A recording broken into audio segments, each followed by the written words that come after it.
Welcome back to Practice Underwater. This is your host, Matt. This is finally me for one of these. George has picked up the slack, and you've heard a lot of his voice. Now you get to finally hear me again. I haven't seen George as fired up to comment on a guest in a long time. So he told me beforehand, he said, hey, just throw it to me and let me go. So, George, this is me throwing it to you. You can go. Dude. Uh, so this is I was conflicted listening to this because on one hand, I quite frankly want to smack the guy. On the other hand, he's such a nice guy. He's You so can just nice. hear in his voice, such a nice person, such an annoying owner. Oh my gosh. Mm-hmm. This is every problem I don't have just there. And maybe I'm a little fired up because it's a lot of stuff I used to go through. And but this is I just want to preface these next 2 weeks for everybody. You'll never see me probably. This is the most fired up I ever have been listening to an interview. It's just really, really hard for me to listen to this guest because what you'll see is, I mean, first of all, this is like average dentist, right? Like the national statistics for the ADA is a dentist doing 675 is average. And this is like exactly what he's doing. He's working a little bit more than an average dentist, but pretty much this is like average in every single way. And I think shared practices, we're in this bubble where average doesn't exist. And this is average penetrating our life at shared practices. And I try to block this out. I try to pretend like people like Albert don't exist because it makes me happier. You can't do that, George. I know that's the way I live. And so the cool and this is the thing that drives me nuts is all these average dentists out there, they know what to do. Like you'll listen to, I think the thing that strikes me in the two parts that you'll hear is the amount of awareness that Oh, Albert it's so has. frustrating. It's so awareness, and then I started calling him. I wrote him. His nickname is Mister Right Answer to me. You ask him a question, he'll give you the right answer every single Mm-hmm. time, and that drives me nuts. So anyway, I'm so sorry, Albert, if you're listening. You seem so nice. But I am not going to take it easy on you over the next intro, outro that we got coming up because I don't think it serves you or our audience for me to do that. So I apologize in advance. This one I'm fired up for. Enjoy. That's unfortunate. Albert is such a sweetheart. I I know love he's him so as a nice. I want person. to give the guy a hug. All right, we'll kick it to the interview, and then we'll hear fired up George again afterwards. All right, guys, welcome back to Practice Underwater. Today, we have our fake guest, Albert, with us today. Albert, how are you? Oh, doing well. Doing well. Awesome, man. I appreciate you coming on. Albert is someone that I've talked to over the course of these past months. So I know a bit about him, a bit about his practice. Excited to bring him on so he can, explain a lot of things he's doing well, and then some of the challenges he's having with being a practice owner.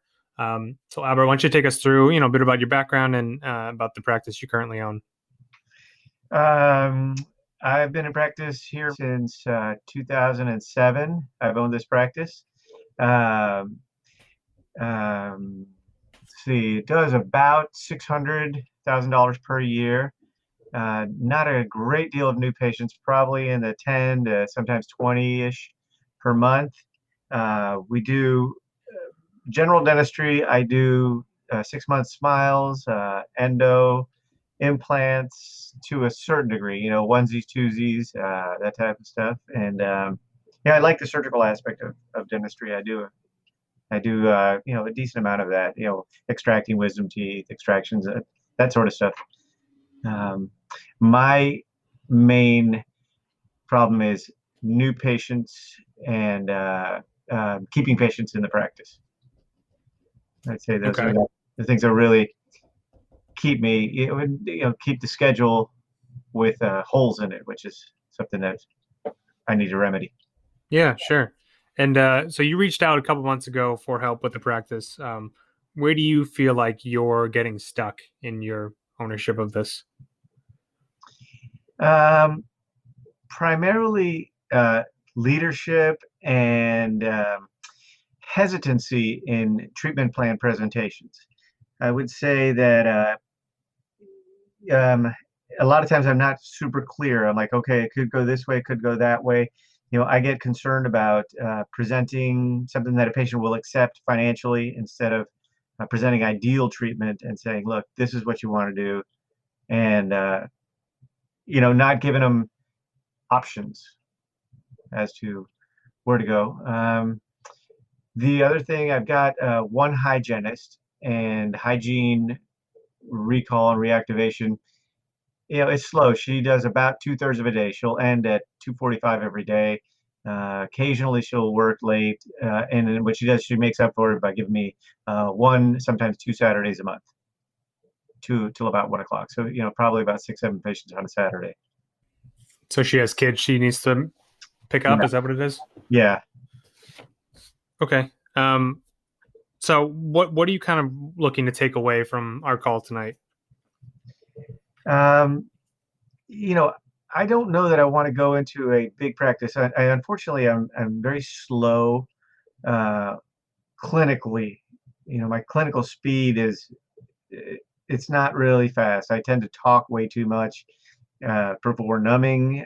So what I'm looking to gain a game plan as far as how to get my practice, you know, closer to $85,000 a month instead of $60,000 a month, and how to do it in a way where uh, patients are accepting treatment. I'm happy, they're happy.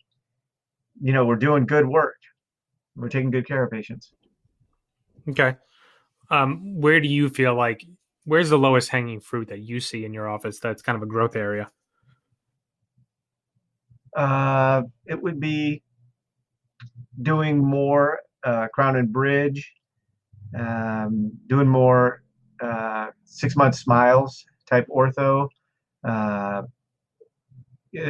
actually getting patients to accept and work on treatment. I don't know if it's a financing issue with a lot of them. We do offer a care credit and lending club, and maybe I'd say the treatment plan presentation portion is where I'm falling short. I'm not selling them.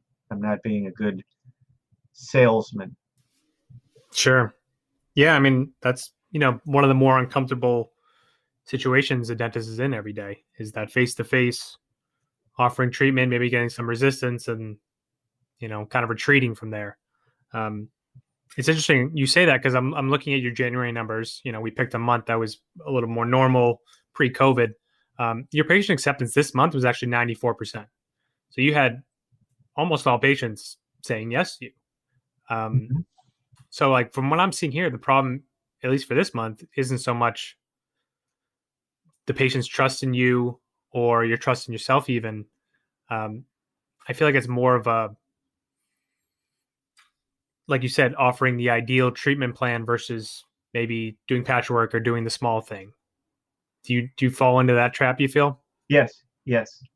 Uh, I'm looking a lot of times at a tooth, and I will say, that can be fixed with a filling. Uh, and I know that I've spoken with you before, and you were saying why the resistance to crowns, and so Mm-hmm. it's like, listen, it feels sometimes like it's over reduction of a tooth, and then you were telling me, look, but it's a definitive treatment because what Mm-hmm. happens is, a few years down the line, this buildup that you did is breaking down all over the place. It doesn't look good, and or this large filling, they break off another piece, right? And so you're not doing definitive treatment. Now you've been in this office for long enough where have you seen some of those bigger fillings that you've done do that to you? Yeah, yeah, of course. I mean, generally, I like to believe that they hold up a very long time, but Mm-hmm. reality is at a 5 year mark or maybe 7 year mark, these things are not looking so pretty. They're pretty broken down, depending on the patient, but they're not really up to snuff. You look at them, you're like, yeah, that's Yeah. not so good. I think the impression that I've gotten from talking to you has always been you're an excellent clinical dentist. Like you really care, you take your time, you use good materials, you do what you feel like is in the patient's best interest in some cases. Um, so like your skill as a dentist is not your roadblock and never has been. It's all it's all mindset. Um, so like I'm curious, like what do you think you're gaining from offering the small solution to the bigger problem? Like we like humans don't do anything without getting something for themselves, whether it's a beneficial decision for us or not so much. Like, so like why the hesitancy to offer the ideal?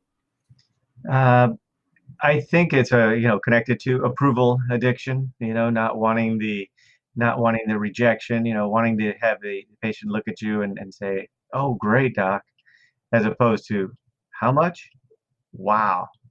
And just being, unfortunately not realizing that it's their problem, it's not my problem, and sort of disconnecting from the fact that, hey, this is their mouth, they either caused it or contributed to it by whatever their habits. I mean, it's always, oh, my parents had bad teeth, and Hmm. you know no, I don't eat a lot of sugar. But the um, reality is, right. I mean, one thing I've been realizing, when we've been talking, your issue has never been lack of awareness. Like even when I would point out something like that, like you know, um, some mindset stops for you, you would totally realize it and even expound on it. So ultimately, it comes down to what is going to make the difference for you to use that awareness and change how you do things. if manning up, I've been too chicken and feeling, I don't know, sometimes I think it's like maybe like a worthiness issue. It's not a healthy deserve level, right? It's like Hmm.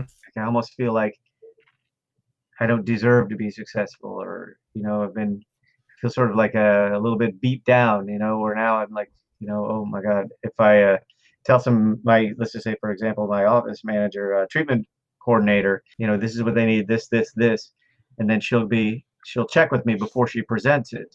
So I look at the numbers and I'll be like, oh, we should give them a little break here, a little break here. And there's something there where I don't feel like I'm worth my fees. Hmm. There's some sort of a hang up there where I'm like, and then I'll say, oh no, we can do a filling here, or this, that, or, I have a somewhat of a predominantly insurance-based practice, or a lot of my patients are insurance-based, and so I look at it and I say, oh, they can only do a crown and a few fillings this year. I get funneled into that mentality instead of saying, listen, you want to do this now, you want to take care of it now. All of this work isn't going to go away. uh, find a way. If we can help you find a way to do it financially, this is your best course of action. But just being chicken about presenting that way instead of, I think it's just sort of like really believing in it and conviction to transmit that to them. I think that they sense the hesitancy, and they're Hmm. like, I don't really need to do that, until it reaches a point where they have to, right? They've got pain, they've got, you know, stuff that's failing, and there's just really no recourse. And then when it's just totally obvious, instead of being, really their advocate and saying, look, if you were my mom, if you were my dad, if you were my uncle, my aunt, this is your game plan. This is how you keep your teeth your whole life. Yeah. I mean, I'll just ask you straight up, are you worthy of your fees? Like, do you actually believe in the products you're offering and the services you're offering? I do. I do.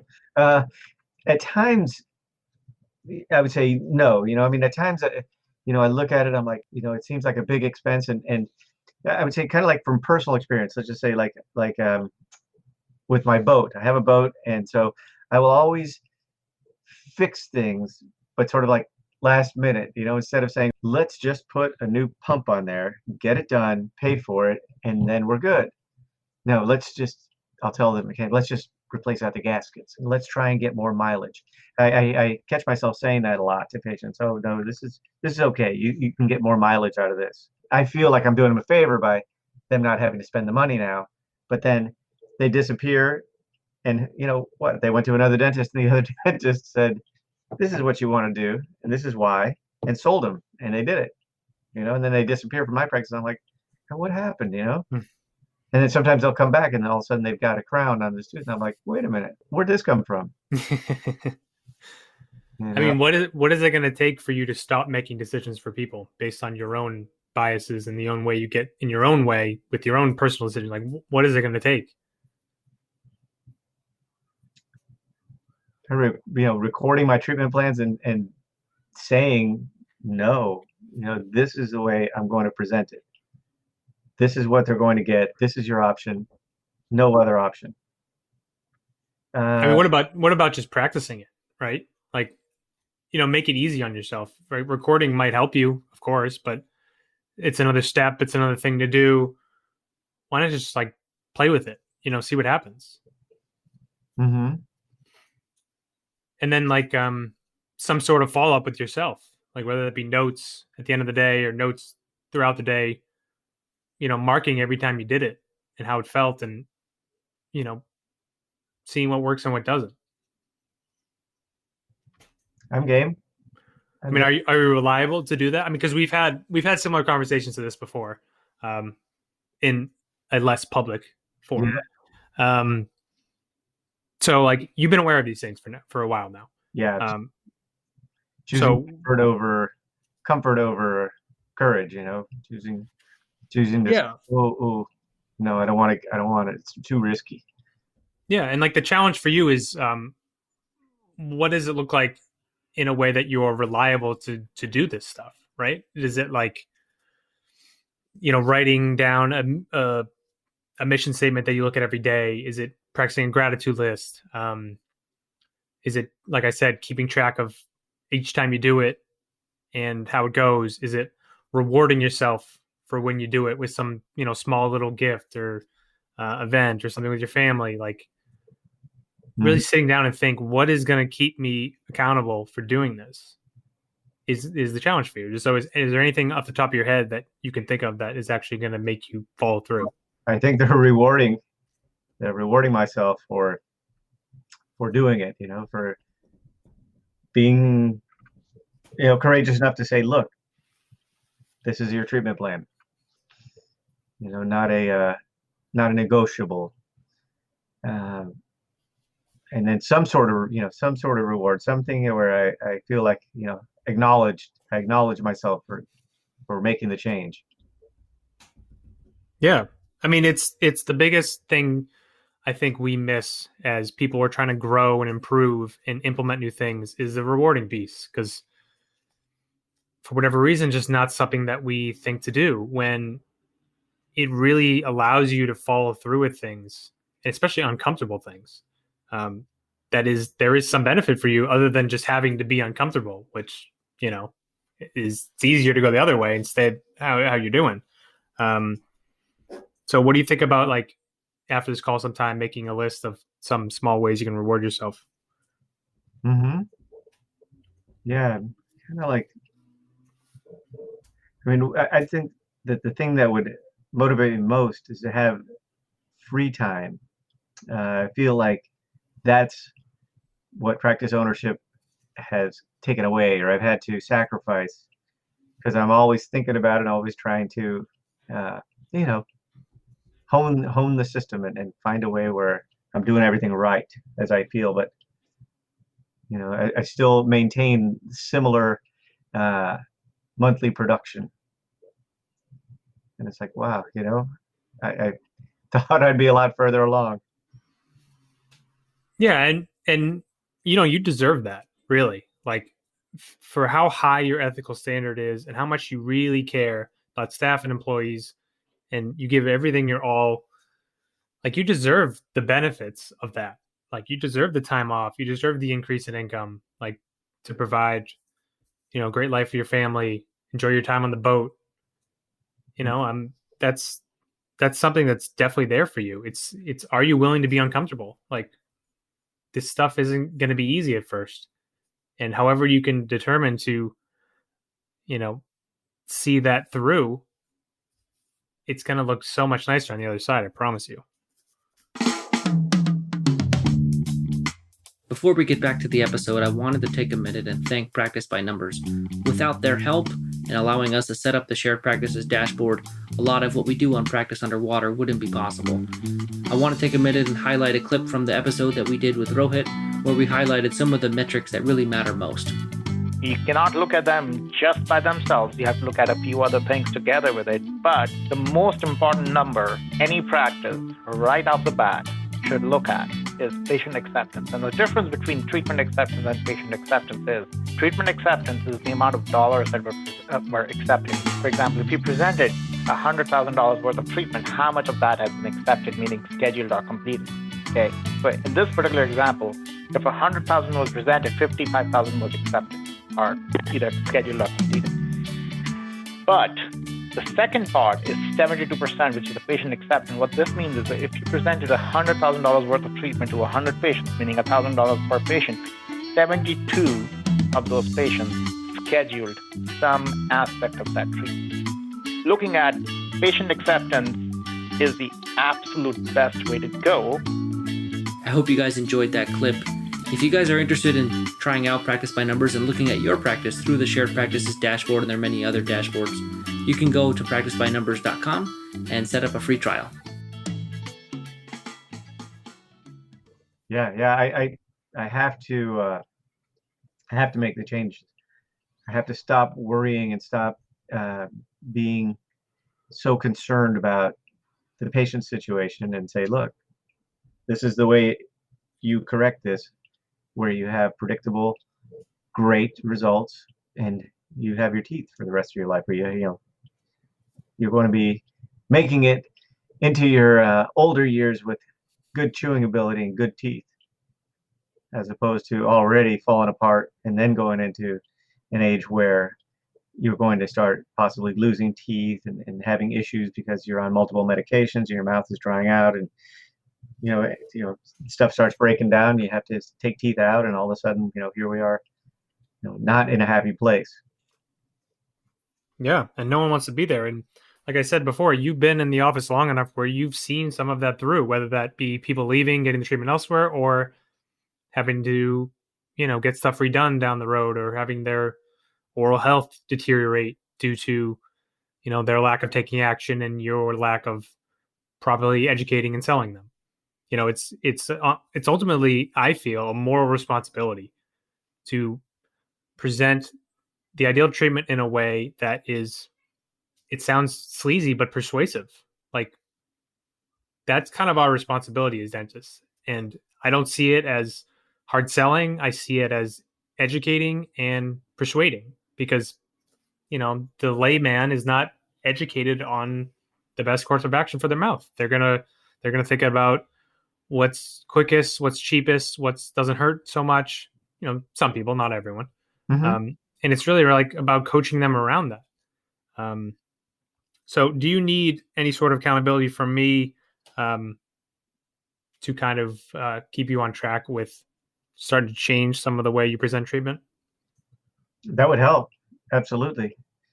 In a way where I have a big treatment plan, or I have a new patient coming in, and I treatment plan them ideally. Here's what you want to do. You want to place implants. You want to have fixed, not removable. That type of angle, where what gets me is that I fall into this. I only want what my insurance covers, instead of arguing for them and saying, look, your insurance provides you a little bit, but not much. You want to get your mouth in full working order, get it as healthy as possible. And then, I look and kind of think to my life, I'm like, well, I tend to patch things up, drive an old car, and maintain it, but I keep it going. All right. So I'm looking at examples in my life and saying, well, I could have bought a new car, but right now I don't have any car payments.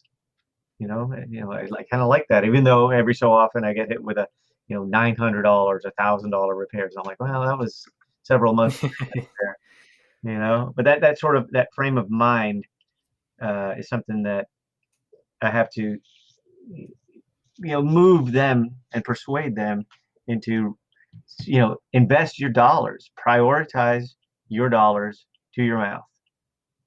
That's just the way it is.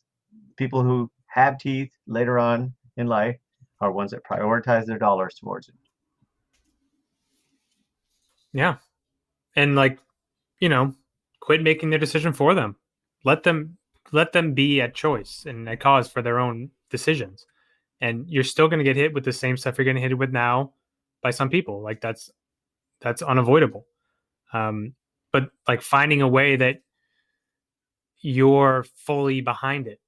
Like you said, a couple of the, when you present treatment, you're wishy washy. Oh, we could do this, we could do that. Like finding a way for you that you're able to present what you know is best firmly and believe in it. Like for me, um, I like to present what I think is going to cause me the fewer amount of headaches in the future. Like I know if I crown this tooth instead of putting a filling in there, I probably won't have to deal with it in the time that I'm at this office.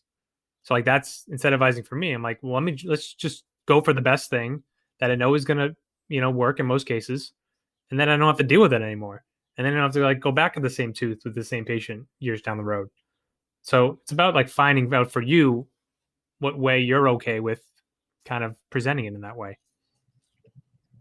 Yeah, a lot of times I'll look at stuff and I will say, uh, yes, this, I think with hygiene recall is where I'm really noticing that, where I look back and I'm like, oh, wow, we put that crown in a lot of years ago. It's still looking good. Where I know now that a large filling or buildup would not be looking very good. It'd be, you know, maybe hanging in there, maybe not. Uh, Yeah, if you're gonna call a filling a buildup, you shouldn't be doing those. right, right. Do a buildup underground only. If you're making the filling that covers the whole tooth, you're just working so hard, man. Like it's got to be exhausting. Yeah, yeah, yeah. I mean, we're doing uh, herodontics, heroic work. Like, for example, today I did a large patient has a crown on 14, got root caries, and had to do quite a bit of cleanup underneath there, and then filled it with Jerry Store, and then polished it up. I told him, look, you're looking at a short time span here with this, but you never know. Some of this stuff well done and well taken care of, you made a good run out of it.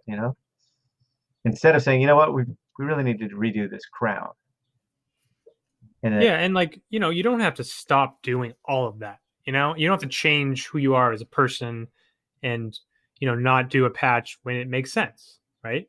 Mhm. I just think you need to lower your, let's see, raise your threshold of when you offer that kind of thing, you know? Um, while still having the patient's best interest at heart, because it's something that makes you unique and really admirable, in my opinion, is how much you do care and it's like you want what's best for them, but you're also really prioritizing their money, Right. and that's kind of at balance. If you drop caring about their money stuff, you're still going to have that thing that makes you so unique, but then you're going to see the rewards from it. You're going to see better patient health and a better quality of life for yourself. Mhm. I agree. So, I agree. It's a that herodontics uh, mind mindset is not doing them a favor or me. It's you feel good about it and you're like, wow, yeah, but you realize it doesn't last, you know, and you kind of are kidding yourself and kidding them. You just should have gone to definitive treatment. Here's what it is: either that tooth needs to come out and we put an implant, or that tooth needs a crown, not a big filling. These teeth are going to do best crowned, period. But right when I present like that, I give them the out. I give them the little, but maybe, and of course they bite on that. They're yeah, like, and think about like when you go to a mechanic and they give you that out, and like, oh, you really should get like your brakes redone, like they're really ground to the bone. But we could also like put a something. I'm terrible at car mechanics, so put a lug nut there, uh, and you can get some use out of it. And then you're going to immediately jump at that because it's quicker, it's cheaper, it's easier, and then you're fine. And then you don't think about it again until it inevitably pops up. yeah, Um, and you can't trade your teeth in for a new, like a car. no, unfortunately, like I was in a situation today, which I bet you would have acted differently. So patient was in hygiene, no complaints other than her crown was a little loose on number 5, and it was pretty loose. So I was like, all right, we'll numb it up. I'll try to prop it off and hopefully put it right back in. comes off. Of course, the post comes with it. It's pretty soft underneath it. It's pretty sheared away, kind of close to the gum line. And yeah, we could have tried some hero. I could have made a new post. I could have built the tooth up, got rid of the cavity, put a crown on it, and maybe that would have worked. But I ultimately felt like, hey, let's just move it, take it out, do the bone graft, and put an implant. That's probably more predictable. But like, it was an uncomfortable conversation, right? She just was in hygiene. Her crown was loose. That's it. She didn't have any pain, no issues. So it was a tough conversation to tell her, hey, I think it's best that we actually take this tooth out. And you know, it's about being okay with those conversations and not making it mean something about yourself. Like, Right. you didn't cause that, and you don't have to feel bad about it. And that's something I've been able to be okay with. I wasn't always that way.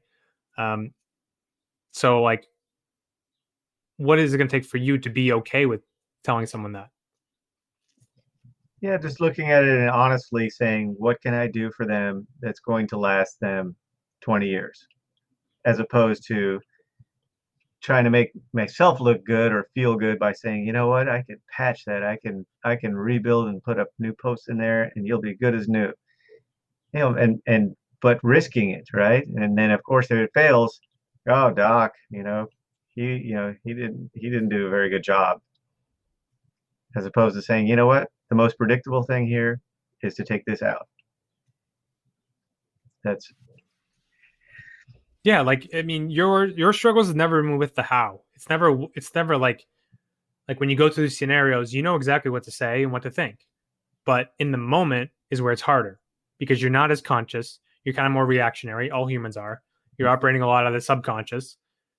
And then you just come out and say the easier, more comfortable thing for you and the one that you feel is going to be more agreeable to the patient. right. So like, that's where like the taking notes, the accountability, that's where you can start to be more mindful in the moment versus more reactionary. So what do you think about emailing me at the end of the next couple weeks to tell me how these things are going? Sure. Okay, let's plan for that. Because it's you've been doing this for a long time now, and like, this is a habit. Like, it's fully ingrained. You have a way of operating that's in you, and this is kind of a radical change. So I'd love to, see how you do with starting to break that up. Yeah. Yeah. Well, I mean, I feel like I'm fairly fed up with uh, making their problems my problems and feeling such almost like a responsibility, you know, to save them money. It's like, why? The women will spend $200 on their hair. Like that's it. That's easy. They don't even blink at that. And then it's like, what do you prioritize your dollars on? What do you prioritize? Is it something that we can find a way to finance it and work it? Even doing 3 payments here at our office. Breaking it up over Hmm. 3 months. We're amenable to finding a way if you want it. But I've made it so easy that patients don't come back uh, unless it's a disaster. And you're like, oh my God, you've got to be kidding. And they don't seem to. I, I, Either they don't take me seriously, or I don't make it serious enough for them. Where I really transmit. I'm like, look, this tooth's going to be history in a very short while, unless you do something, or this tooth is already history, and there's really no recourse. You got to take this out and put an implant. Um, and I like doing implants. I'm getting better and better at them. Uh, in the bone grafting and stuff. I mean, I would say it's the anterior ones get referred out to the periodontist, but basically all the posteriors I take on if there's enough bone. Yeah, I mean, your clinical offerings are varied enough to be doing more production than you're doing now.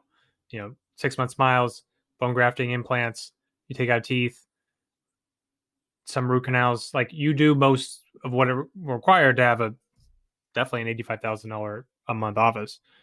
And like, you got enough responsibilities. You got your wife, your kids, you got your staff. Don't take on the patient's responsibilities too. Like that gets pretty heavy.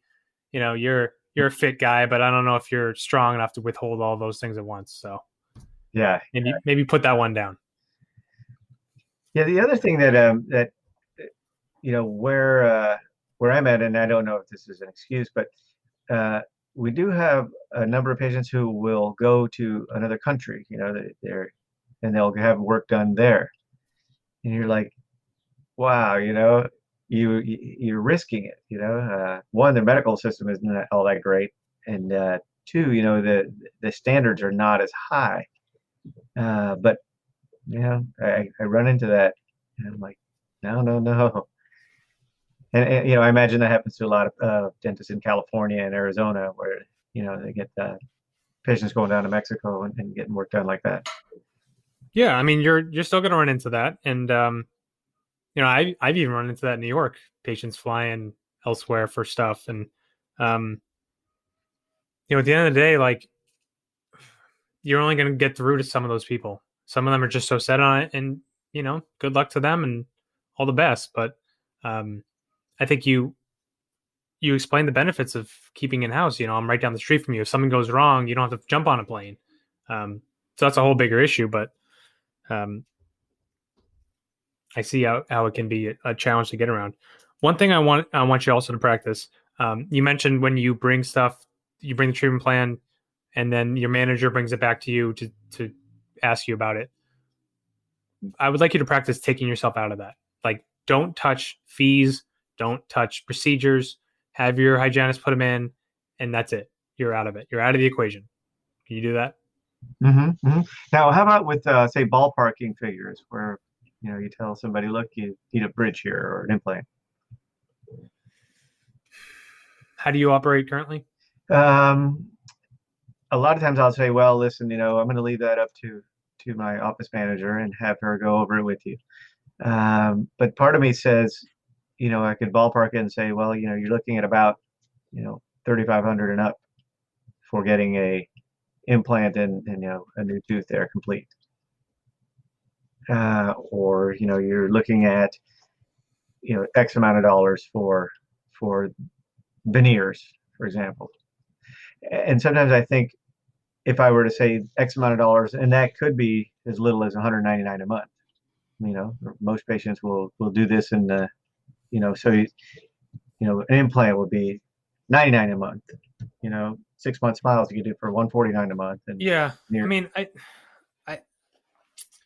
I think it would serve you to take yourself out of it for now. I don't think you always need to operate like that, but I think you need to remove yourself from the money equation because until you train yourself better on how to present it with, firmly, but also delicately, and giving those options, I think you leave it to someone else for now.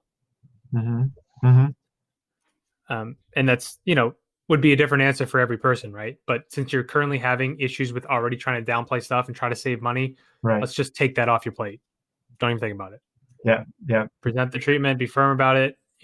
Amanda up front can help you with all the different financing options. You can talk in general terms, like, hey, we can break it up into monthly payments, or we can third party finance, that kind of thing. But actual dollars, I don't want you discussing those. Right. Yeah. That's that's the best.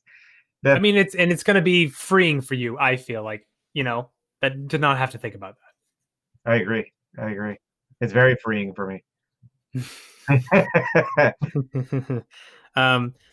Let's touch on one more thing before we break for part two. You mentioned the leadership issue that you're having some struggles there. Is that, can you talk me through that? Is that regarding staff or where does that show up in your practice currently?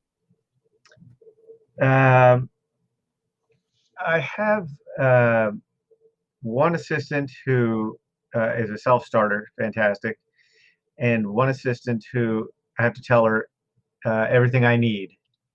Room setups. It's always having to leave the room for at some point, and not actually sitting down and having a one-on-one with her and saying, "Look, I like you. You do a really good job, but this leaving the room and this it has to be, you've got to be more thorough. You've got to be ahead of me. I mean, I've thought of replacing her, but she speaks perfect Wait, Spanish. Oh, let me pause you there yeah. so you could. I hope you see what you're doing. So you are willing to go through the annoying process of interviewing, hiring someone else, getting them all trained on, versus having one crucial conversation with this assistant. Yes. No. The bilingual part is another big piece of the equation. She's only speaks Spanish, which is great as a liaison to my patients who are primarily Spanish speaking. But I don't communicate very well with her, even though I speak Spanish. I can't, it's not, I'm much better in English. And, has not learned, is really not interested in learning English, and so I'm like, I'm so much more comfortable directing and speaking in English. So that's, we've got to, I'd say that's the primary snag for me. So, have you brought any of these issues to her in the past?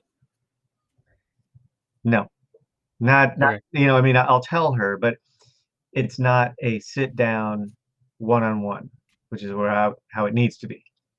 Okay. So, by when are you going to do that?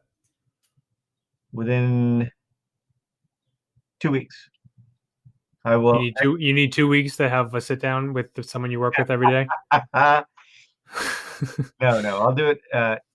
So what we've been working maybe about 3 days a week so far. Mhm. I will do it the next time that we work together, which should be Thursday or Friday. Okay. So by Thursday or Friday, you'll have a talk with the assistant to explain some of the ways you want her to improve. Mm-hmm. So in your end of week email to me, you can add that to the list. Okay. But no, I just kind of want to, you know, put a bow on this conversation a little bit. I appreciate the way you are open about some of these challenges because I think this is something that, to varying degrees, dentists go through all the time, like myself included. Like where you're trying to save the patient a little money here, or you like just adjust those fees just a little bit because you're worried about what the reaction might be. Mm-hmm. Like that's a reality for dental owners.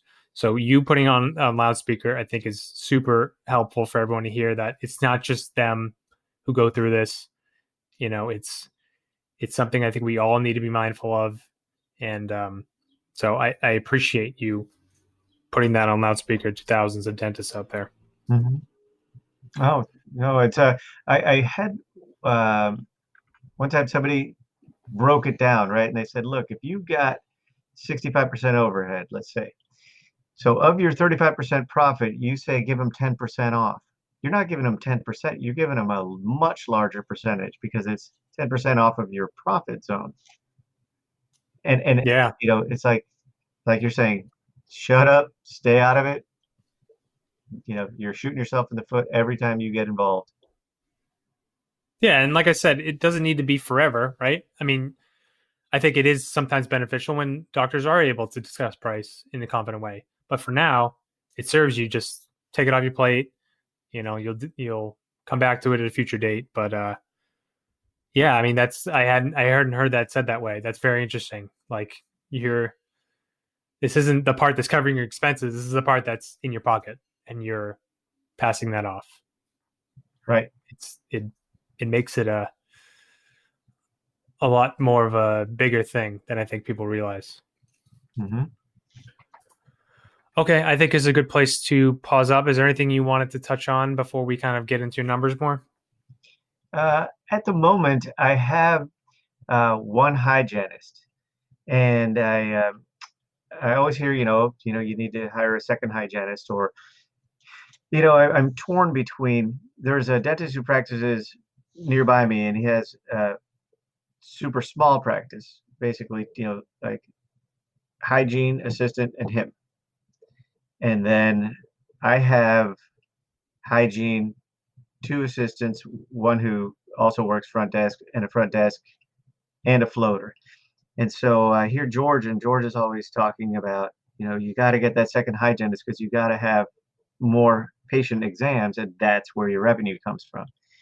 And so that's my thought is, okay, part of me wants to shrink just because of that little fear, and then another part of me is like, no, no, no, no, no. You have to learn to check two hygienists and do it in a way where you're fast at it, you're efficient, and your hygienist tees it up for you. So you're like, okay, boom, boom, boom. What did you see?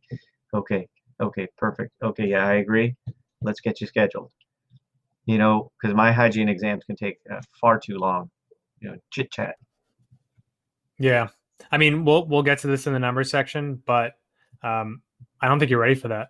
I don't think you've maxed out your one hygienist just based on the number of patients you have and the hours she works. I don't think you're there. Right. I mean, that's say that again. Not enough patient flow.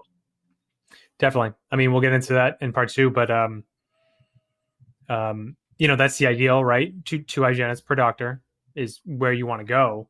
But before 2 becomes maxing out 1. And right now you're like 3/4 maxing out 1, maybe even less. Mm-hmm. So we'll get into kind of the numbers that I see that point to that. So Albert, thank you. We'll pause here. We'll see everyone back next week for part 2 with Albert. All right. I hope you enjoyed part 1 with Albert. We just taped the intro, so George is still equally as fired up. So don't think he's lost any steam. He's still got the steam coming out of his head. Yeah, I mean, this is gosh, it's funny when you talk about mindset. I think people have a hard time sometimes of, and I love that you've coached him. It's not like this is a guy that has never received coaching. He's received coaching and hasn't changed anything. And I think that's the thing that drives me nuts, because my issue has always been awareness. Whenever I have a coaching conversation, the thing I seek from coaching is awareness. And once I get that awareness, then I'm good. Like, I see the world differently, I do it differently, and I move on. It drives me nuts when people see awareness and don't change. And I mean, I don't think Matt did not tell him anything he has not heard before. But we have not been able to break through that wall.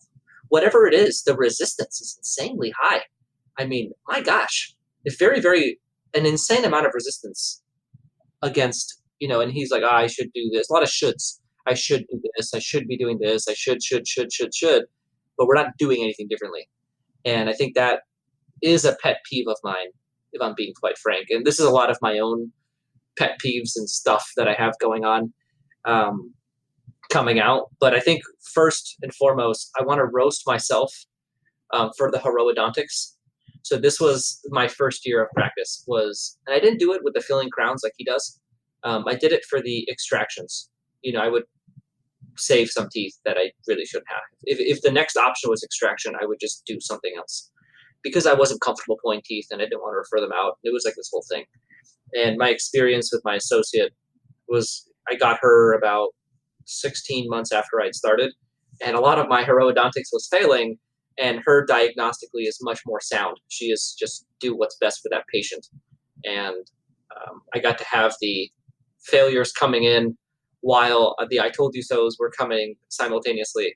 And that combination really helped me get comfortable with that. Nope, we're just going to have one difficult conversation instead of 2 difficult conversations, or like one difficult procedure followed up by a difficult conversation down the road. And I think this interview is really, really interesting for me because, and Matt, this is where I'll let you say something, because, really, if you would think, if I was a layperson, I think I'm going to a dentist, they're going to recommend what they think is best. That's what I would think as a consumer. And that doesn't happen. And it's not for the money hungry reasons that we think it does. It's because we have all of our own crap in the way. I mean, this guy has a lot of stuff around. I'll call it stuff because it's stuff he has to work through around, like the way he spends money and the way his patients should spend money.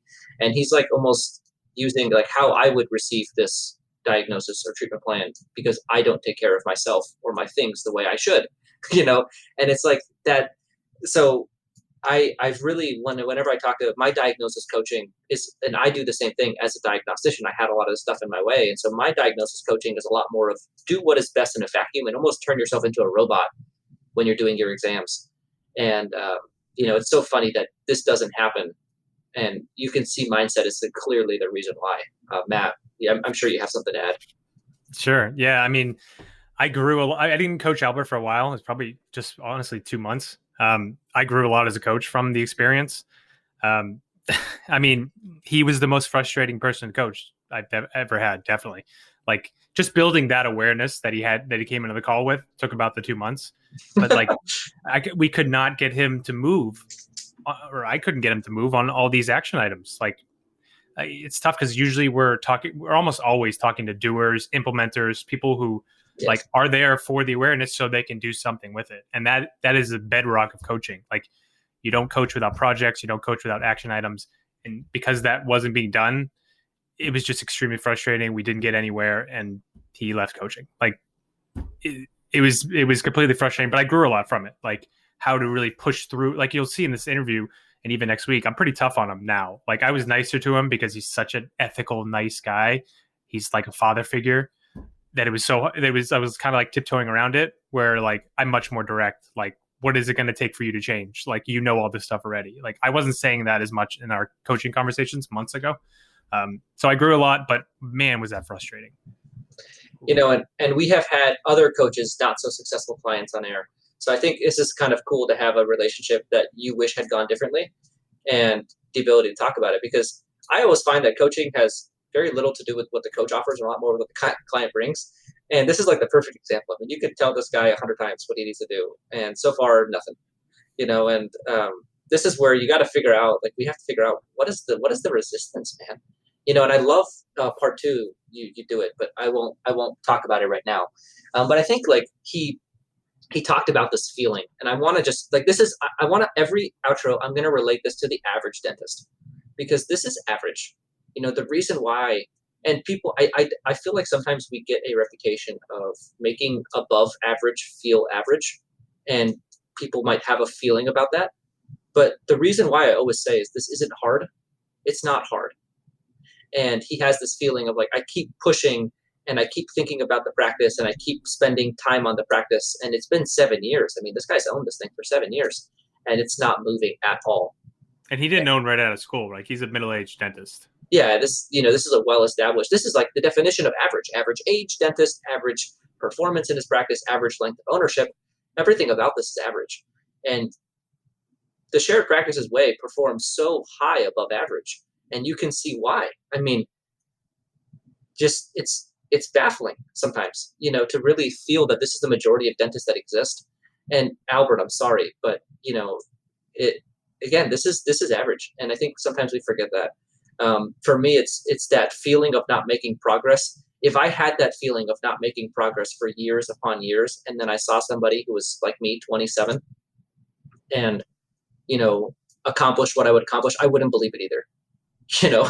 Like, I mean, how could you?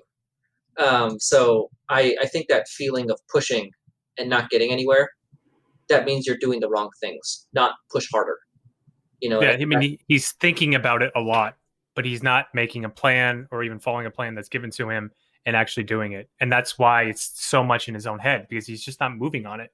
Like, if you have something in your life that you need to do and it pops into your head and you constantly think about it and analyze it, that's because you haven't made a plan and scheduled the next step. And, there's no clear path yet.